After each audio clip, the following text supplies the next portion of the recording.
Bonsoir, bonsoir, mes bien-aimés dans les seigneurs. Bonjour, bonsoir, ça dépend. Il y a place, message au ekokuta biso. Na pesi biso mbote na kombo na Yesu Kristu. Na tiki mama oyo vraiment na maboko ya Nzambe. Tika ete molimo Nzambe ezala na biso. Saint-Esprit azala na biso makila na Yesu Kristu. Ebatela biso, ebatela mutu nyonso ndeko nyonso ya kolanda message oyo. Molimo na Nzambe pesa biso discernement que le Seigneur Jésus-Christ de Nazareth commence avec nous et qui finisse avec nous dans la paix du Christ. À son nom tout-puissant, nous avons ainsi prié. Amen. Mes frères et sœurs, on a un message oyo. Message oyo etali bana. Na outi ko partager tout à l'heure message moko oyo ti koleka. Tout de suite na outi ko poster message moko etali bana na biso eza ba message oyo Nzambe apesinga par rapport ya bana par rapport ya makambo oyo Mungu na zo préparé pour na bana na biso pour na avenir à bana na biso na outi ko pesa message moko fort très fort et outi na outi ko pesa ngo tout de suite etali bana na biso vraiment mes frères et sœurs oyo ba landi yango te botala yango pour na bana na biso ezali très important. Donc yango na prometaki na lobaki ke na so lança message pour Nzamba pesinga ba message ya bana ebele mais lelo na 8 mois temps Nzamba salinga grâce ya ko pesa 2 messages ya bana. Apesi Nzamba pesinga message ya bana na biso ba adolescent et apesinga pe message ya bana na biso ba bébé ba nourrisson ba nouveau né. Donc voilà yango na memi message oyo pona partager na biso bandeko nanga vraiment naza ko senga bandeko nangai to sambelaka toujours pour Saint-Esprit asunga biso na ko discerner message pour so to discerner message to yo kiango na mosoni to ko rater message moko très important ya motu ya pona biso et surtout que eza pona bana na biso que le Saint-Esprit nous donne vraiment le discernement à sosolisa biso et loko nini Nzambe na biso lingi ayebisa biso.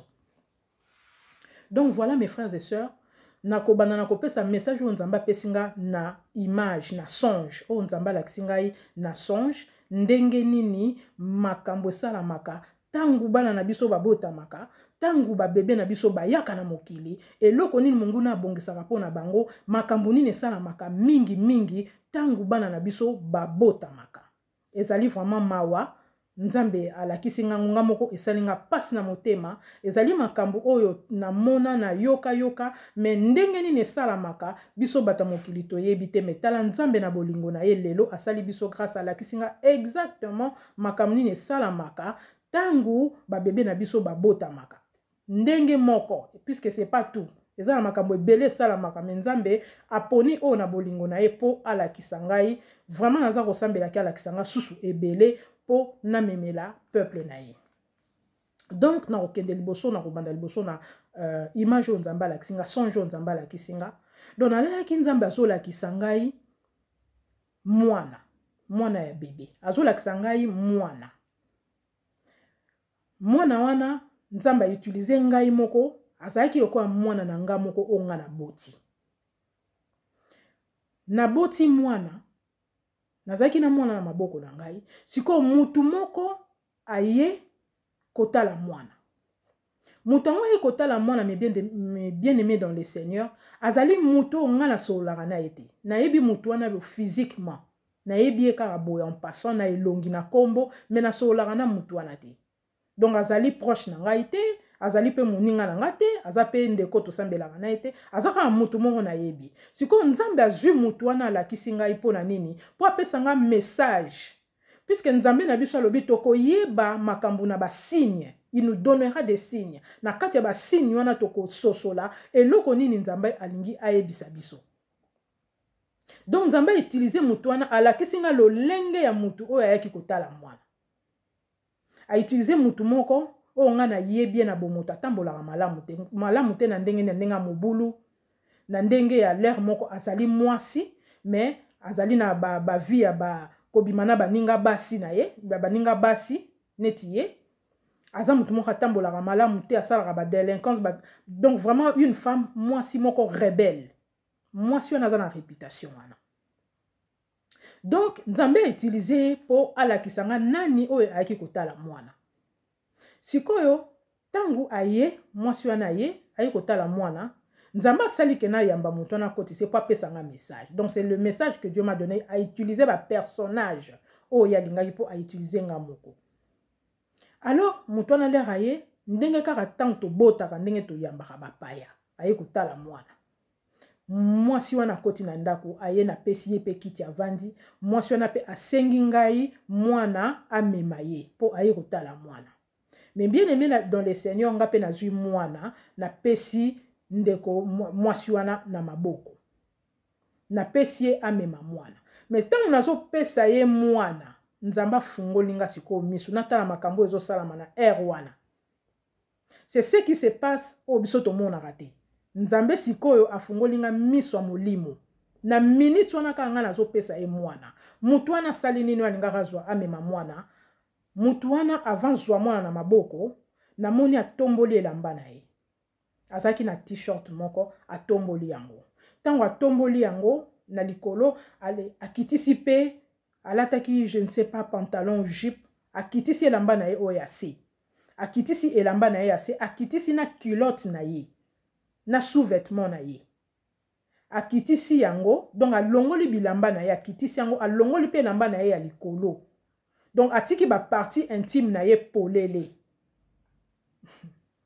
Après, azui mwana. Azui mwana, amemi mwana. Nga pe na pesi ye mwana. Ce sont des choses que Dieu voulait que na mona. Na pesi ye mwana. Siko l'air na pesi ye mwana, ye siko amemi mwana. Tango amemi mwana, azui mwana ya bébé. Liboso, abandi nanu ko embrasser ba partie ya mwana. Abandi embrasser ba partie ya mwana intime. Après, azui mwana acheye likolo ya sexe na ye. Eza somo bandeko nange, eza bizarre. Na binzambe o makambu nini. Ache mwana likolo ya sexe na ye. Eza makambu oyo ye ayebi ke nga na moni te. Mais na molimo nzamba la kisinga, qu'est-ce qui se passe? Donc, bandeko nanga na koti siko na message. Na sina kotaki, mais nayebi ke kopesa message boye na image o nzamba la kisi deux fois bandeko mingi basosola yango te po nazwaka ba question belé. Siko nazo pesa explication nzamba pesinga na molimo ne na voix audible. Nzambe alobi na nga boye. Omoni ndenge babebisaka bana na naissance. Premièrement, mes frères et sœurs, muto aki kotala mwana, asa muto atambola malamu te. Deuxièmement, ngai parents, l'air muto aki kotala mwana mupaya, aye na ndaku na bondeli te. Premièrement, erreur à liboso. Deuxièmement, na pesi mwana pe sans na bondela pe lisusu. Tango akomi na bondeli te pona koya na ye. Na babysité milimo nyosa mabe ya tambola ki nango na zupe na pesi mwana na tikali ko proclamer pe ata eloko te na bengi présence nzambe te na pesi mwana kaka bongo. Donc mwana zalaki couverte na leur wana. Je sais pas si vous me comprenez mes frères et sœurs. Na pesi mwana bongo, donc ya zalaki na makanisi na ye déjà na mutu azana ba milimo ya tambola kanango, il fallait bebisa mwana. Mes frères et sœurs, c'est une de façon au ba bebisa bana biso. Et loko c'est pas ça qui place on nzamba linga yebisanga ezali ba esprit o ba transmetaka na bana so ba botami ezali ndenge ya moko oyo ba esprit ya impudicité kotaka. Donc okomona boti mwana no mwana komi kokola mwana komi na mobulu moko abandi kindumba moko avant l'âge ozo comprendre te mwana komi na mobulu moko zo yeba place euti te nzoka moto opesaka memaka mwana a bebisaki mwana. A transmettre mwana milimo na ye, y a impudicité. Et pourtant le livre d'Éphésiens 5:5 nous dit ceci. Aucun impudique n'héritera le royaume de Dieu. Donc a bebisi déjà venir à mwana. Pese déjà masumo yo ekokabola mwana na nzambe. Et pourtant mwana vi na biso batu sans nzambe, la Bible nous dit, la parole de Dieu nous dit, sans Dieu nous ne pouvons rien faire. Si il y a ça, bébé si mouana, à transmettre milimo ya impudicité. Donc voilà, et l'autre est le sikawana. Ezali moko yaba ndenge o ba baby c'est la kabiso bana. Façon musu ba baby c'est la kabiso bana. Ezali bongo tangu to yambaka na biso mutu oyambi mutu ya kotala mwana obondelite. Otiki mwana na mabondelite yo moko proclamer na yo eloko te ozu mwana opesi kaka bongo mutu mususu akoya yende ko wana nzamba la kisaki esprit ya impudicité akokotisa mwana aye ko pesa mwana esprit na ya lesbiani ya ko pesa mwana kindumba ya ko détruire mwana ya ko détruire avenir à mwana mais mususu pa ko ya bongo opesi bébé bongo amemi azui eloko moko na mutu a mwana azui étoile à mwana atiki o mwana pamba bandeko nanga mes frères et sœurs tozoyeba bien biso ba congolais nga na mona ngo na Afrique mwana botami kalate bazo kima na mwana bébé mbango ba longoli mutu baye kotala mwana baye kotala makala te mwana lala kasusu na butu te mwana koma kolela depuis ka mutu moko boya mwana koma kolela mwana koma troublé voilà biloko esalamaka tangu bana biso babotamaka tanto pesa ba na maboko à n'importe qui sans to bondela surtout sans ko bondela po bandeko nanga mes frères et sœurs to vivre na biso na batama bebele mais le sambo nde batela ka biso makasi na biso eza en Jésus Christ. Tokoko bangara mutu te biso to bangara Jésus Christ to bangara ndoki te mais tango zo vivre faut tambola na nzambe na yo na likambu nyonso tu kobondela avant mutakota na ndako no obondeli mutasa sala ki rendez-vous na yo obondeli zalaka na habitude ya kobondela avant ko yamba mutu na ndako na yo oyebi motema mutu yo zo yamba na ndako na yo te et voilà nzamba zo la ke mutu ya kotala mwana ayende ko bebisa mwana donc atike lui eloko te mususu ya yibi mwana ayibi mayela mwana oboti mwana na yo malamu après quelque temps mwana komi donc mwana komi zoba donc mwana mayele zate pourtant nzambe na biso abia kelelo ka mabete mwana mayele ke wapi ozo comprendre te mwana koma ko lelo zo ebeloko nini mwana zo lelela te mwana zo kola pamba nzoka mwana basi balongola nyonso tu na mutu to batu oya ya bakisi ya yo abakisi surtout so toza ba parents penzo to yambaka na biso moko na to so vivre na désordre quand un parent tu vis dans les désordres oyambaka mutu nyonso tambolaka no na ndenge otikaka bamsupe baza batikaka bana na bango moko partout ezali eloko moko amabe ezali eloko moko nzamba zo pekisa biso so tolingi bana biso baza na avenir a bien po lelo ezo sala meza po na avenir a lobi so nzamba zo lobela biso makambo ya bana c'est que bana na biso ba viser makasi po avenir ebeba po lobi bazali eloko te po lobi kombo nzambe limwa na mokili c'est ça plan ya diable ya mwana kombo nzambe fo limwa fo banda ko bebisa lelo banda ko détruire bana lelo po lobi ezala nzambe azala te po so bana na biso lelo bakoli na koyeba nzambe bakoli na kobanga nzambe lobi kombo nzambe kotombwama donc diable alingi yango talingi kombo nzambe ezala effacé. Voilà pourquoi nzambe azolakisa biso makambo nzambe na biso azangi mambo osala te po ya kolakisa biso makambo to sakana nango. C'est pour notre bien. Et ça pour la malamu ya bana na biso, pour na lobby ya bana na biso. Pour na nini, la Bible nous dit que surtout bano babota maka na eloko moko ya nzambe bazalaka combattu makasi parce qu'il y a des enfants au nzamba pona. Alobi na Jérémie alobi ayebi biso. Avant tokota na libumwa mama na biso, il savait les projets qu'il avait formés pour nous, des projets de bonheur. Ba sali ya nzambe ba na katiwana, ba servante de Dieu, ba serviteur de Dieu. Nzamba yebi biso avant tokota na libumwa mama na biso. Yangwana diable pe ayeba kazaka na misu ya komona. Bible ici sur na livre ya Matthieu 2 na verset 2. Tangu Jésus-Christ abotamaki ba mage ba monaki étoile eza ko briller. Ba mage eza ba magicien.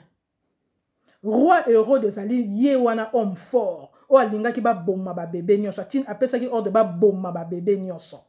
Po ba bomma étoile wana ya monaki.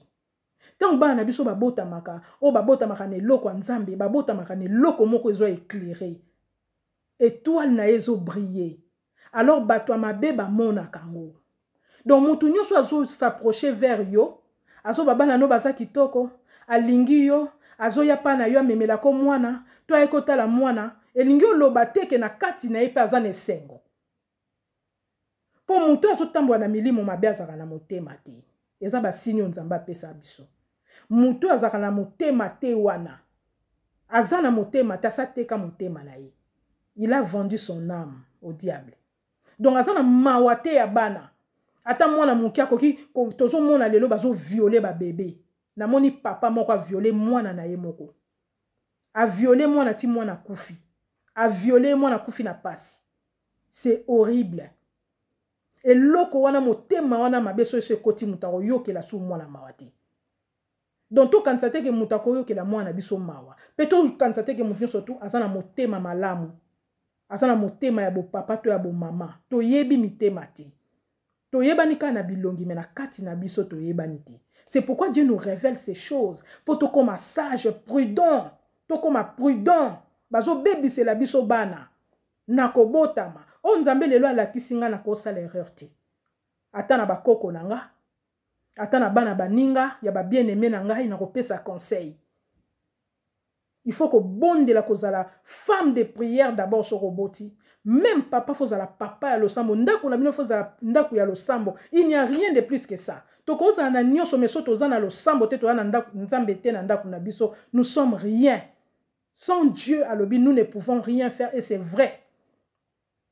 Donc voilà mes frères et sœurs nzamba la kisi biso makambo poto fungola miso. Poto tala lobi abana na biso. Po mokili nzamba lobi na biso na tangu ya suka pasi ekokoma makasi na katango pasi makasi wana ebele bako perdre foi nzamba lobi. Même les élus seront séduits. Même bana nzambe bakozala séduits. C'est pourquoi nzambe na biso azotalisa biso biloko yo poto koma makasi poto yeba ke tozo kene na tangu ya suka, le temps de la fin. Tozo kene ba ère ya suka. Donc toza maele na bana biso po venir na bango lobi ezala malamu kombo ya nzambe etombwama elimwa na mokilité. Po kozala pe na bano bazo kola mabe, bano basa envoûté, bano diable bebisi ezali pasi, ezali monyokoli po na ba parents. Nzamba yoki lelo kolela na yo bien-aimé dans le Seigneur, yango atindeli yo message oyo. Ayoki pasi na yo amoni ndenge zo souffrir na mwana wana yango atalisi yo zonga sima otala. Nini e salama. Tala message pendeko o na uti ko partager pour nzamba lobi ebele na message wana. Voilà mes frères et sœurs, mes bien-aimés dans le Seigneur. Na kumisi vraiment nzambe ko partager na biso lelo message oyo. Nzambe na biso aza bolingo. Na lingi bino mingi ngande ko na bino sœur Agasa na bino. De l'amour de Dieu, bo hésiter te ko poser nga ba question ko benga to partager nde to partager kana zali wana za ba message ebele nzamba pesi to ko partager. Otani nga pona mba liboso, mon frère ma sœur ko hésiter te abonne-toi to partager ka ba message ya nzambe na biso. Vraiment que Dieu vous bénisse et moi je vous dis à très bientôt mes frères et sœurs, au revoir.